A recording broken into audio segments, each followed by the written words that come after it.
नमस्कार दोस्तों, हमारे चैनल में आपका तहे दिल से स्वागत है। स्त्री ब्रह्मचर्य का अर्थ केवल शारीरिक संयम तक सीमित नहीं है, बल्कि यह एक गहरी मानसिक, भावनात्मक और आध्यात्मिक साधना का मार्ग है। अक्सर जब ब्रह्मचर्य शब्द सुनाई देता है तो लोगों के मन में केवल यह धारणा आती है कि यह यौन इच्छा का दमन या दमनकारी जीवन शैली है, लेकिन वास्तविकता इससे कहीं अधिक गहरी और सूक्ष्म है। स्त्री ब्रह्मचर्य का रहस्य इस बात में छिपा है। हर स्त्री के भीतर एक छुपी हुई दिव्य शक्ति होती है, जिसे सदियों से देवी शक्ति, आद्या शक्ति या कुंडलिनी शक्ति के नाम से जाना गया है। यह शक्ति सिर्फ शारीरिक सौंदर्य या मातृत्व तक सीमित नहीं है, बल्कि यह सृजन, संरक्षण और परिवर्तन की अद्भुत क्षमता है। यह शक्ति तभी प्रकट होती है जब स्त्री स्वयं को जानने लगती है, अपने भीतर की ऊर्जा को पहचानने लगती है और उसे सही दिशा में प्रवाहित करना सीख जाती है। स्त्री की यह दिव्यता उसके शरीर के हर अंश में बसी होती है, विशेष रूप से उसके हृदय, गर्भाशय और मस्तिष्क के बीच संतुलन में। जब वह प्रेम देती है, करुणा फैलाती है या किसी को जन्म देती है, तब यह शक्ति प्रकट होती है। लेकिन यह शक्ति सिर्फ सृजन तक ही सीमित नहीं है, यह ज्ञान की वाहक भी है। जब स्त्री अपने भीतर की चेतना को जागृत करती है, तब उसकी दृष्टि व्यापक हो जाती है, उसकी अंतर्दृष्टि प्रखर हो जाती है और वह न केवल अपने जीवन को बल्कि दूसरों के जीवन को भी प्रकाशमान कर सकती है। इस शक्ति को जागृत करने के लिए स्त्री को अपनी ऊर्जा का संरक्षण करना सीखना होता है। इसका अर्थ है अपने विचारों को शुद्ध करना, अपनी भावनाओं को संतुलित करना और अपने शरीर को सात्विक व ऊर्जावान बनाना। क्रोध, ईर्ष्या, अत्यधिक कामना या नकारात्मकता इस शक्ति को दबा देती है। वहीं ध्यान, ब्रह्मचर्य, शरीर और मन की पवित्रता, प्राणायाम और सेवा भाव इस शक्ति को ऊपर की ओर ले जाते हैं। बुद्ध ने कहा था, जो स्त्री अपनी करुणा को साधना से जोड़ती है, वह समस्त संसार के लिए मातृरूप बन जाती है। अर्थात जब स्त्री अपने भीतर की करुणा को आत्मचेतना और ज्ञान से जोड़ती है, तब वह केवल परिवार ही नहीं बल्कि संपूर्ण समाज के लिए शक्ति का स्रोत बन जाती है। समाज के लिए यह संदेश है कि स्त्री को केवल शरीर के स्तर पर न देखें, उसके भीतर वह शक्ति है जो अंधकार को प्रकाश में बदल सकती है। हर पुरुष को यह समझना चाहिए कि स्त्री का सम्मान करना, उसकी ऊर्जा को सुरक्षित और शुद्ध वातावरण देना अपने आप में एक आध्यात्मिक साधना है।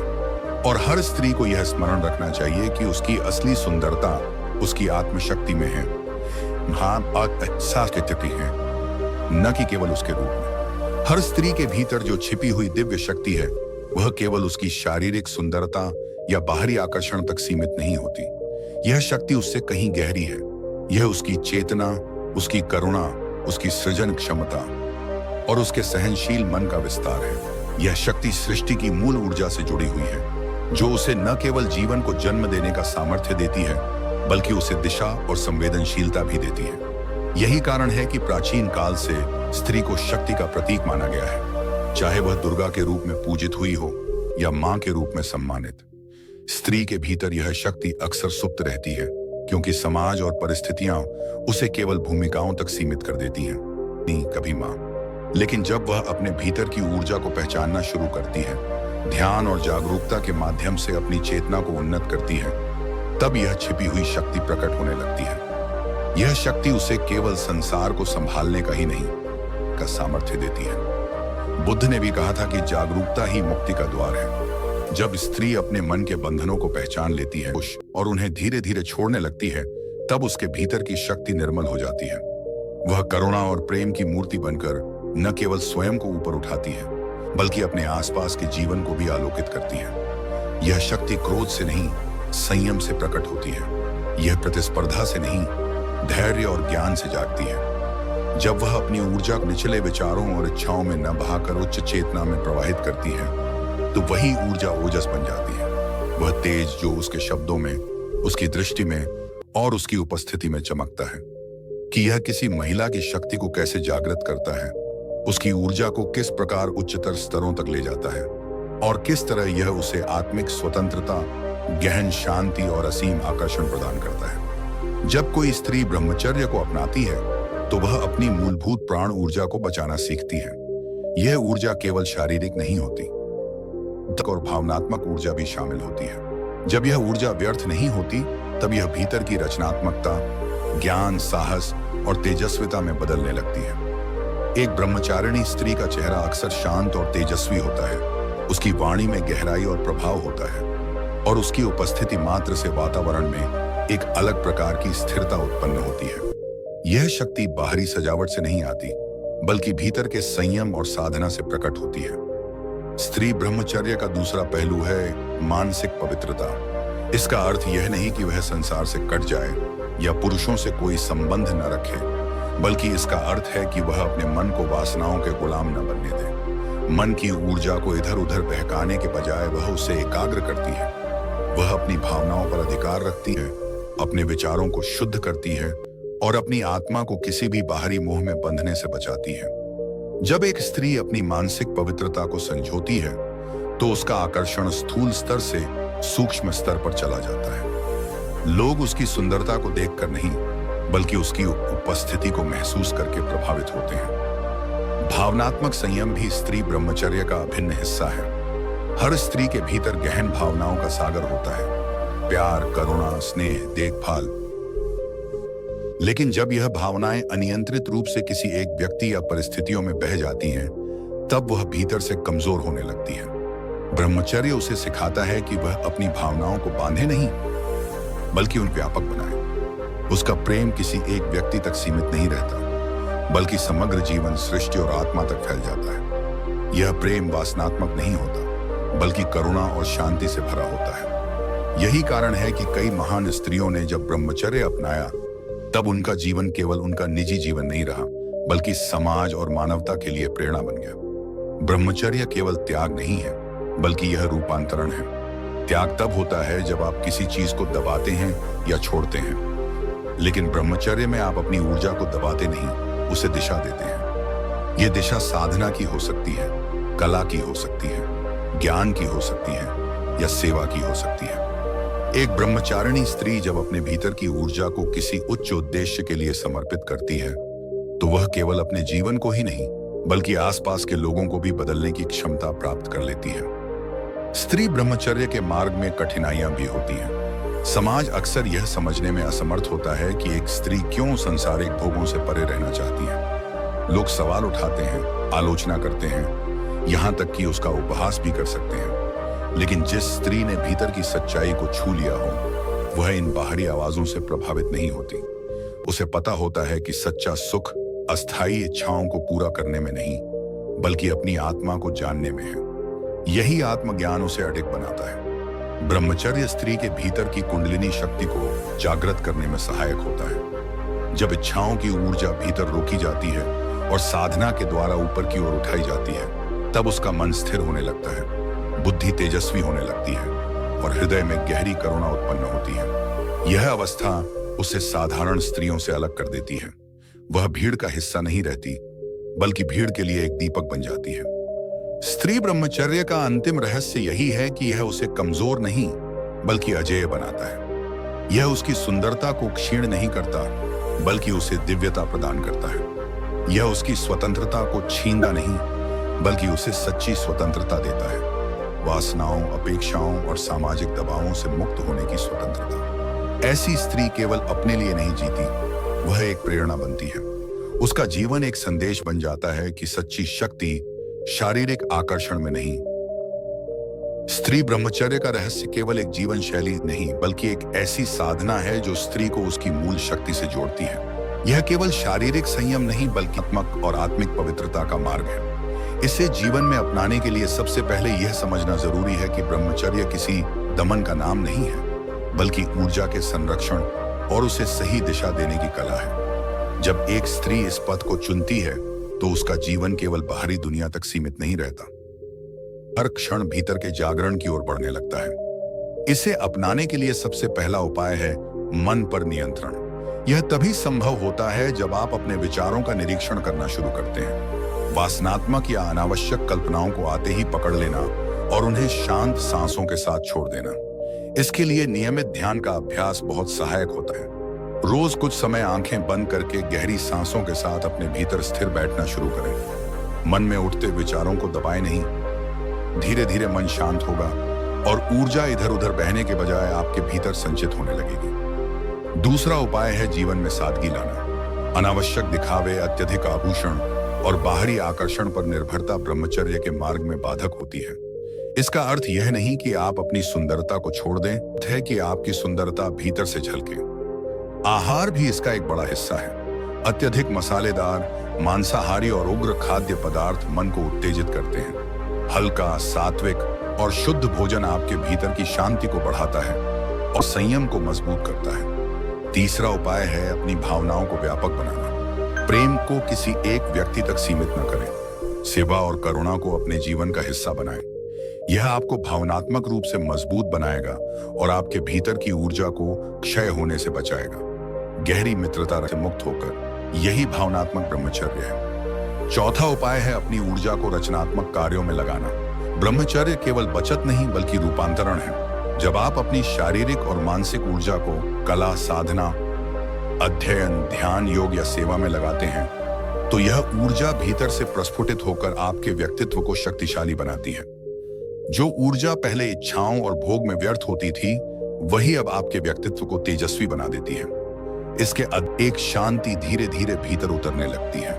उसका मन अब उतना उग्र नहीं रहता, इच्छाएं अब उतनी तेज नहीं लगती, फिर भी वे आती हैं। कभी अचानक कोई स्मृति, कोई कल्पना, कोई आकर्षण मन में लहर की तरह उठता है।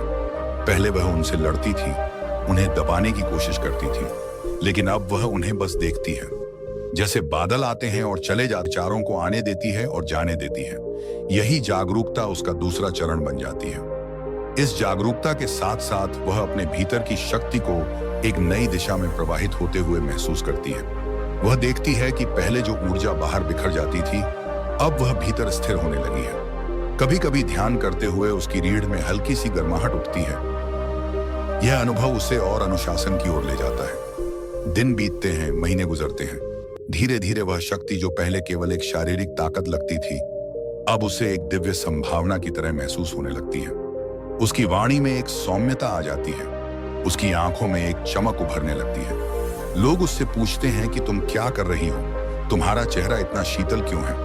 वह मुस्कुराती है पर कोई दावा नहीं करती, क्योंकि वह जानती है यह भीतर का परिवर्तन है जिसे केवल अनुभव किया जा सकता है, दिखाया नहीं जा सकता। फिर एक दिन वह ध्यान में बैठी होती है और अचानक उसे महसूस होता है कि उसके भीतर विचारों का प्रवाह बहुत धीमा हो गया है, जैसे किसी नदी का पानी रुक गया हो और सतह पर हल्की तरंगें ही बची हों। उस मौन में उसे एक हल्की सी प्रसन्नता महसूस होती है, बिना किसी कारण के। यही चित्त शुद्धि का प्रारंभिक फल है।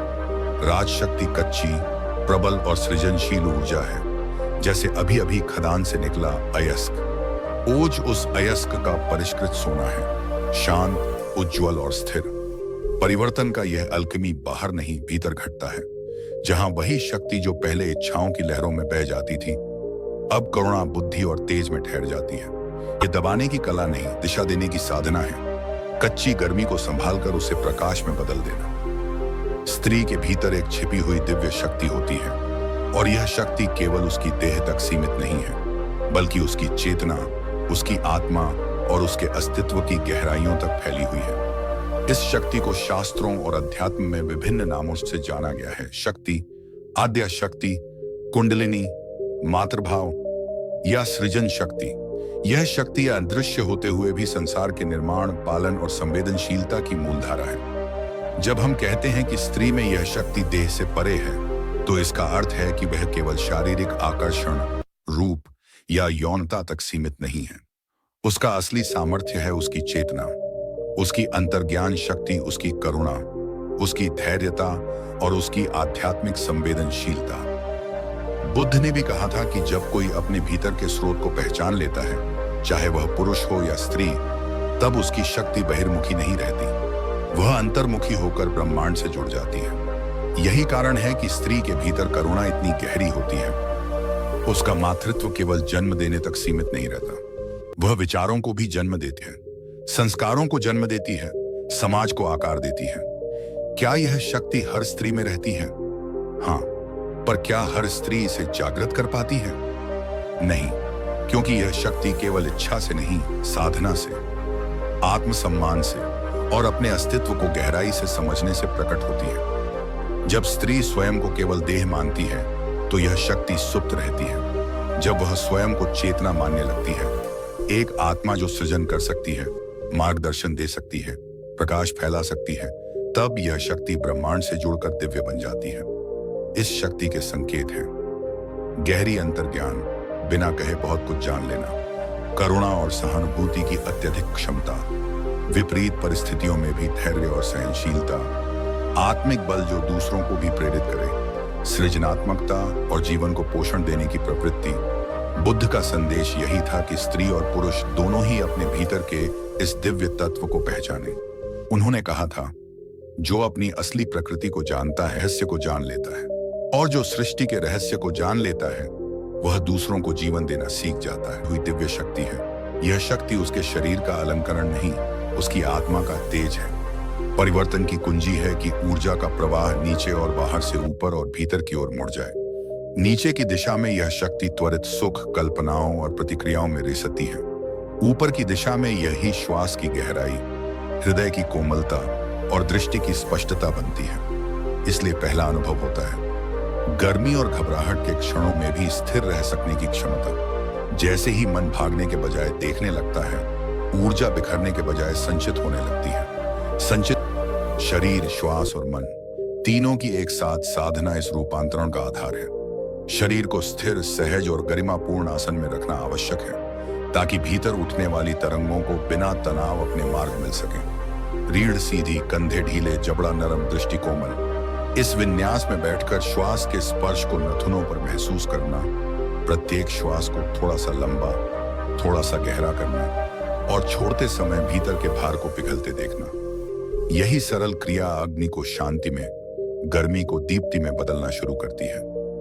कभी कभी राज शक्ति के तीव्र उत्थान में शरीर में बेचैनी, गर्माहट या आकर्षण की तेज तरंग आ सकती है। उस समय श्वास को उद्गम से शीर्ष तक महसूस करने का अभ्यास बहुत सहायक होता है।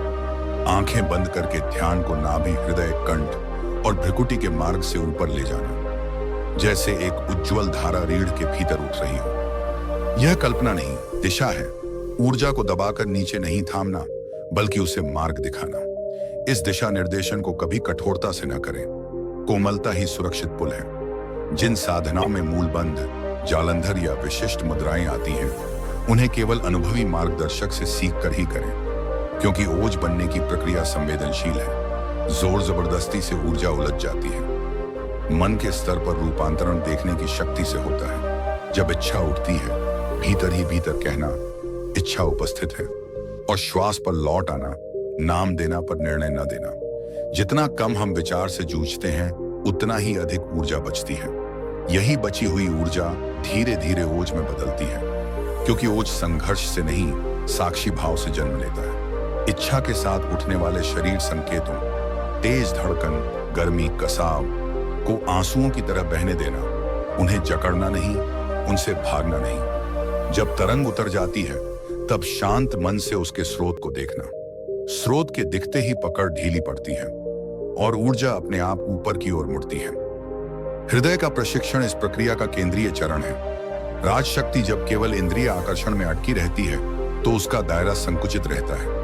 जब वही शक्ति प्रेम, करुणा और कृतज्ञता में पिघलती है, तो उसका विस्तार बढ़ता है। प्रतिदिन कुछ क्षण हृदय केंद्र पर ध्यान करके धीमे धीमे सांस लेना, सांस छोड़ते समय भीतर से धन्यवाद का भाव उठाना, वाणी में मधुरता लाना और दिन में छोटी सेवा का एक काम करना, यह सब ऊर्जा को हृदय में ठहरने का संस्कार देता है।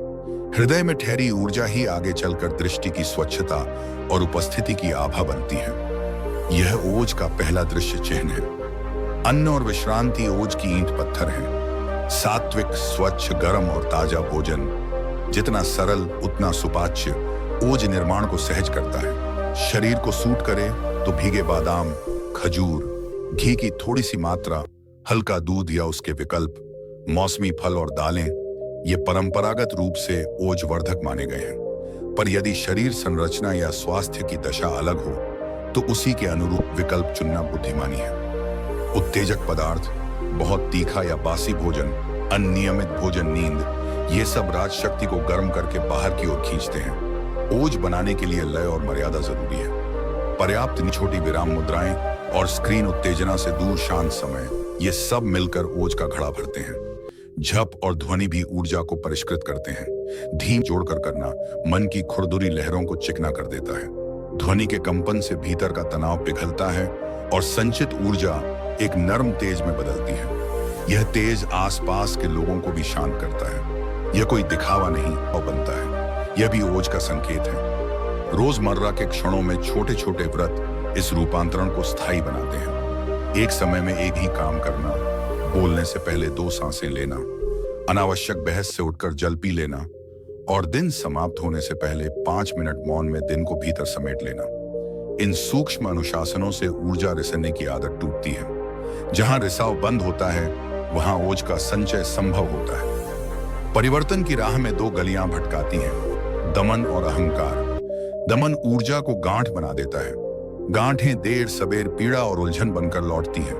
अहंकार ओज को प्रदर्शन में बदल देता है। प्रदर्शन से ओज झलकर राख हो जाता है। इसीलिए विनम्र रहना और सहज रहना इस यात्रा की रक्षा है। जो प्रगति दिखती है उसे अपना श्रेय मानने के बजाय अनुग्रह मानना, यही ओज को स्थिर रखता है। समय के साथ यह रूपांतरण स्पष्ट हो जाता है। चेहरा शांत, आंखें दयालु, वाणी में भार और मिठास, निर्णयों में स्पष्टता, संबंधों में गरिमा और संकट के समय भीतर एक ठंडी लौ का अनुभव है कि राजशक्ति अब ओज बन रही है। इच्छाएं गायब नहीं होती पर उनका शोर धीमा हो जाता है। आकर्षण दिखते हैं पर बांधते नहीं। थकान आती है पर आत्मा थकती नहीं। यही परिपक्वता भीतर की अग्नि को प्रकाश में बदलने की पहचान है। जब ओज बढ़ता है मन स्वयं स्फूर्त शुद्ध होने लगता है। पुरानी आदतें ढीली पड़ती हैं, प्रतिक्रियाएं उत्तर में बदलती हैं और भीतर का आकाश साफ दिखने लगता है। यही अगला चरण है, चित्त शुद्धि, जहां यह परिष्कृत ओज मन के संस्कारों को धोता है और चेतना को और उज्जवल बनाता है। यात्रा यहीं से और हल्की और सुगम और गहरी होती जाती है। मन की शुद्धि का अर्थ केवल सतही स्तर पर विचारों को अच्छा बुरा मानकर चुनना नहीं है, बल्कि यह उस गहरी परत तक पहुंचना है जहां मन की आदतें संस्कार को शुद्ध करने के लिए एक यात्रा करनी पड़ती है, जिसमें धीरे धीरे मन का मैल धुलता है। प्रारंभ में मन उथल पुथल करता है क्योंकि वह अपने पुराने ढर्रे को छोड़ना नहीं चाहता। वह बार बार स्मृतियों, इच्छाओं और पुराने सुखों में भागता है। पहला चरण होता है जागरूकता का, जहां आप अपने मन को देखना शुरू करते हैं। यह देखना बिना निर्णय के होता है। आप केवल गवाह बनते हैं कि कौन सी सोच उठ रही है, कौन सी इच्छा आकार ले रही है। जैसे ही देखने की आदत बनती है, मन की गति धीमी पड़ने लगती है। बुद्ध कहते हैं कि विचारों की भीड़ को हल्का करना। जब आप देखते हैं कि अनावश्यक, दोहराए जाने वाले और व्यर्थ के विचार मन को जकड़े हुए हैं, तब आप स्वेच्छा से उनमें भागीदारी कम करने लगते हैं। इससे मन पर बोझ कम होता है। तीसरे चरण में भावनाएं सतह पर आने लगती हैं। जो दबे हुए दर्द, क्रोध या अपमान है, वे दिखने लगते हैं। चित्त शुद्धि के इस स्तर पर व्यक्ति उन्हें दबाता नहीं बल्कि समझता है। समझते समझते वे भावनाएं स्वतः विलीन होने लगती हैं। बुद्ध कहते हैं कि जहां भीतर शांति का अनुभव होने लगता है, यह स्थायी शांति नहीं होती, लेकिन उसकी झलक दिखने लगती है। मन का स्वभाव स्थिर होने लगता है। यह अवस्था साधक को और गहराई से ध्यान में बैठने योग्य बनाती है। पांचवां चरण वह है जहां चित्त पारदर्शी हो जाता है। जैसे गंदे पानी में धीरे धीरे गाद नीचे बैठ जाती है और पानी साफ दिखने लगता है, वैसे ही मन अपनी प्रकृति में निर्मल हो जाता है। इस अवस्था में इच्छाएं स्वयमेव क्षीण होने लगती हैं और ऊर्जा व्यर्थ खर्च नहीं होती। बुद्ध कहते हैं कि चित्त पूर्ण शुद्धि की ओर बढ़ता है। यहाँ स्मृतियों के बंधन नहीं रहते, अहंकार की पकड़ ढीली पड़ जाती है और मन एक साधन मात्र बन जाता है।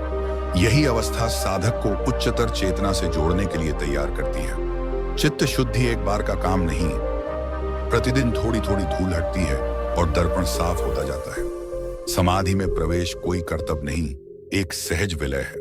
इसे किया नहीं जाता, इसके लिए उपयुक्त होना सीख लिया जाता है। जब देह की कसावट ढीली होती है, श्वास स्वाभाविक रूप से महीन होती है और मन का शोर पारदर्शी होने लगता है, तब भीतर एक ऐसा मौन प्रकट होता है जो प्रयास से नहीं, समर्पण से आता है। साधक बैठा है, आसन स्थिर है, रीढ़ सहज सीधी है, दृष्टि कोमल है। श्वास आती जाती है पर ध्यान श्वास पर नहीं अटका, वह श्वास के स्रोत पर टिका है। यहीं से द्वार खुलता है। बुद्ध कहते हैं कि समाधि का अर्थ है उस द्वैत का विलय जिसमें जानने वाला, जिसे जाना जा रहा है, और जानने की प्रक्रिया, ये तीनों अलग अलग प्रतीत होते हैं। साधना के आरंभिक चरणों में हम एक विषय पर टिकते हैं, फिर टिकाव गहन होता है और ध्यान बहता हुआ एक रस अनुभव में बदल जाता है।